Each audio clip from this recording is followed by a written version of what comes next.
জামায়াতের নায়েবে আমির অধ্যাপক মুজিবুর রহমান বলেন, ৭১-এর মহান মুক্তিযুদ্ধের মাধ্যমে জাতি শুধু একটা পতাকা পেয়েছে, নাগরিক স্বাধীনতা পায়নি।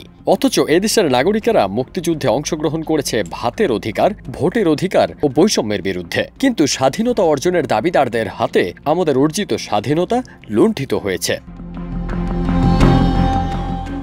৮ ফেব্রুয়ারি রাজধানীর institution of diploma engineers Bangladesh মিলনায়তনে জামায়াতে ইসলামী ঢাকা মহানগর দক্ষিণের শিক্ষা শিবিরে প্রধান অতিথি হিসেবে বক্তব্য দেন জামায়াতের নায়েবে আমির। তিনি বলেন, ২০২৪-এর ৫ আগস্ট ছাত্র জনতা বাংলাদেশের দ্বিতীয় স্বাধীনতা অর্জন করে, যা আর কেউ নষ্ট করতে পারবে না। আওয়ামী লীগের ১৭ বছরের জঞ্জাল মুক্ত না করে নির্বাচনের আয়োজন করলে তা বিতর্কিত হবে। তাই আগে সংস্কার করতে হবে।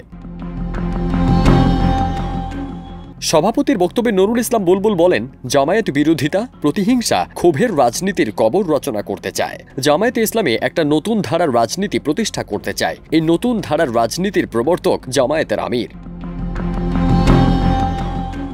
বুলবুল আরও বলেন, আওয়ামী লীগের সন্ত্রাসী গাজীপুর সিটির সাবেক মেয়র জাহাঙ্গীর দেশে নৈরাজ্য সৃষ্টির উস্কানি দিচ্ছে। আওয়ামী লীগ রাজপথে আর একটা মানুষের রক্ত ঝরাতে পারবে না।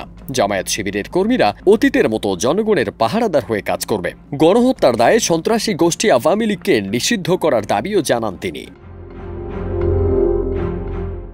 এছাড়াও কারাবন্দী জামায়াতের সাবেক ভারপ্রাপ্ত সেক্রেটারি জেনারেল এটিএম আজহারুল ইসলামের অবিলম্বে মুক্তির দাবি করেন তিনি। ফারদিন সানি, দেশ রূপান্তর।